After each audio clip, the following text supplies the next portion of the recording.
are thousands of people out here. People come from all over the country to celebrate. So tell me about this show, The Story of My Life. That's a big title. But this is probably my 100th praline since I've been here. They still have those really fun candies that you see on social media or going viral on the internet.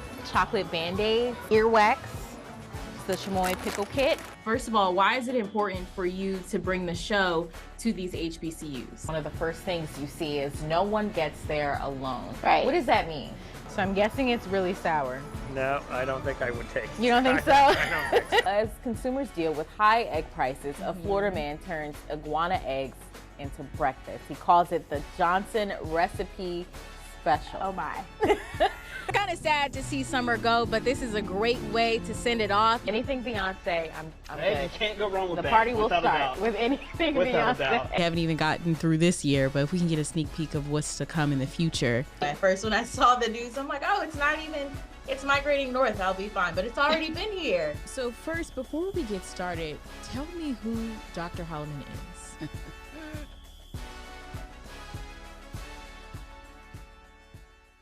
My name is Joyce Barnard, and I'm running the Every Woman's Marathon. Where do we start? When someone asks, who is Joyce, what do you say? When you're 67 years old, it's like, where do you start? You know, where do you start? Joyce Barnard's love for running began in high school at just 15 years old. I was looking for just another activity to add to my, quote, high school resume. And so I thought, I'm just gonna try out for the track team.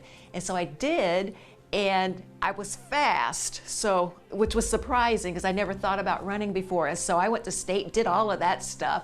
And then I just kept running. While she never stopped running, her career of marathons started with the loss of her brother. I went to see my general doctor, who happened to be a runner, and I told him, I said, I think that I'm going crazy. I see Patrick everywhere I look, blah, blah, blah, blah. He said, well, get out there and just start running. Just, he said, I know you do 3 miles a day. He said, just run and cry, just run and cry. So he said, and sign up for a race, like a 5K. And when I got done with that 5K, I thought, there's no way I will spend that money and put effort into being out here for 30 minutes. I'm going for the marathon. That first one starting a race to the finish lines of 17 half marathons and 8 full marathons around the world.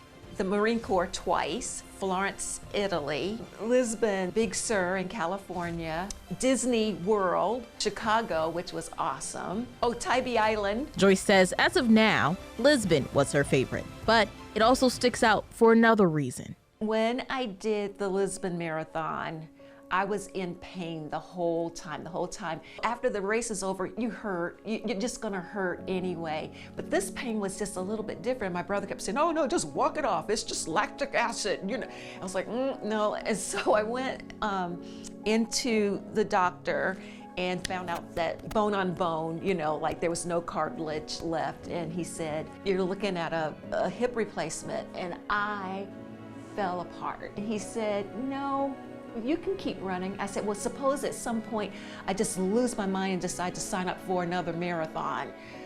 He said, I expect you to send me a photo of you crossing the finish line.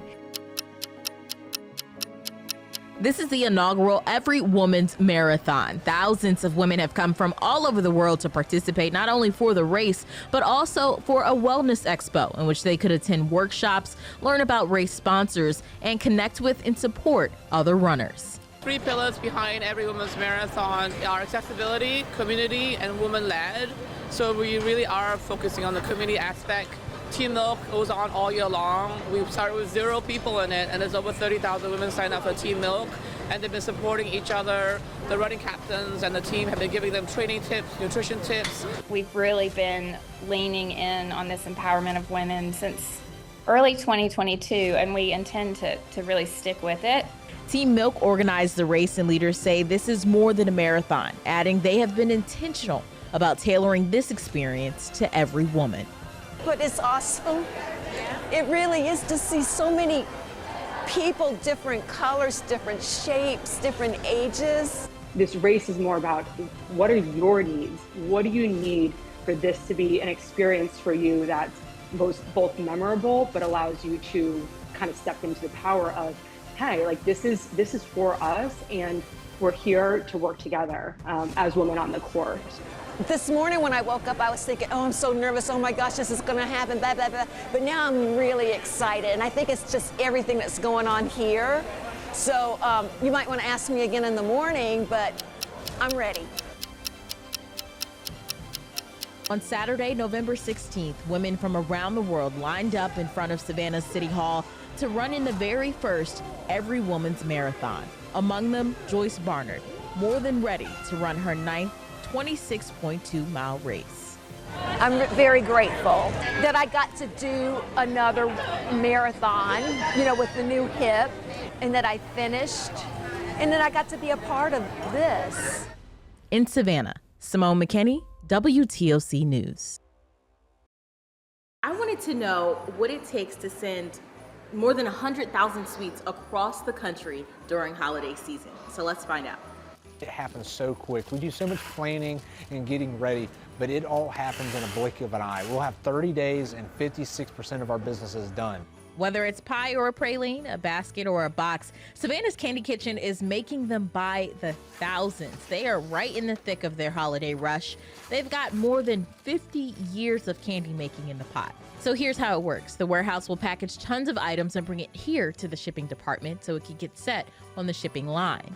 We have a direct contact with the UPS center here in town, and they are actually coming and moving tractor trailer loads of this stuff every single day. Owner Rhett Strickland says the success of this business is much more than what his family expected. My dad told my mom, he said, we just need to do $1,000 at Christmas time a day and we'll be able to live. And then now we've come to where we were. So the goal was never to grow some empire. The goal was to provide for the family and do something we love. Even though Rhett's father, Stan, passed away a few years back, he says the family has kept love at the forefront. My dad was one of the few handful of people that started the pioneering of the tourism down on River Street in downtown Savannah. A lot of things didn't work. Christmas stores, furniture shops, and lo and behold, it came all the way back to something that he had when he was a child, which was some of the pralines that my grandmother made. Not the exact recipe, but he took that from there and said, how can I make this better? And that's how we got to the creamy Savannah praline that we have today. So he's got a copper kettle cooking a batch right here. I'll tell you exactly what's in here.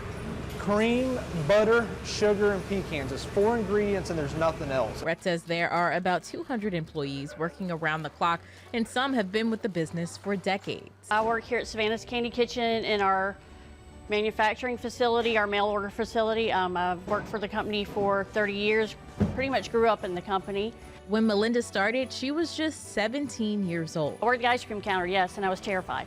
Now as the director of operations, she's definitely scooping much more than ice cream these days. I'm looking at what we just processed, what I know we have on hand, what I think we need to make, and trying to make sure that the people making the candy and the people packaging the candy have the direction they need. She says coming into this job is like coming home. Along the way, Stan Strickland became much more than a boss to Melinda.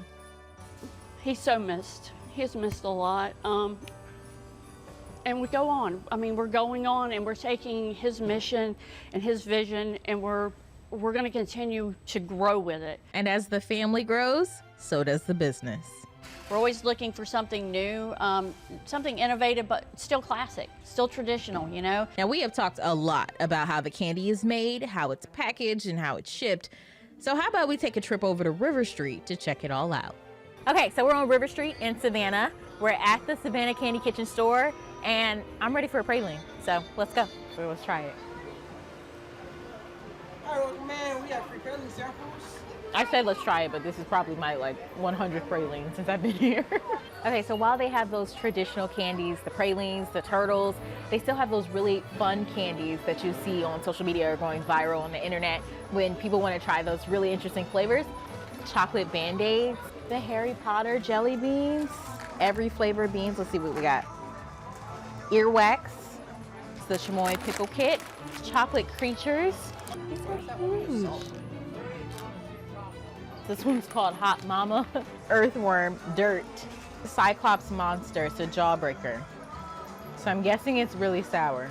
No, I don't think I would take it. You don't think so? I don't think so. Booger, that's the green one. Bacon and cheese crickets? I've actually heard good things. Sour slime tongue. There's a caution on this label. So we're gonna put that one back. Black pepper and banana. It's the experience. It's having a good time with your family and remembering that Saturday that you walked on River Street and that crazy face someone made when they had that extra sour candy. It's all about the experience. In Savannah, Simone McKenny, WTOC News.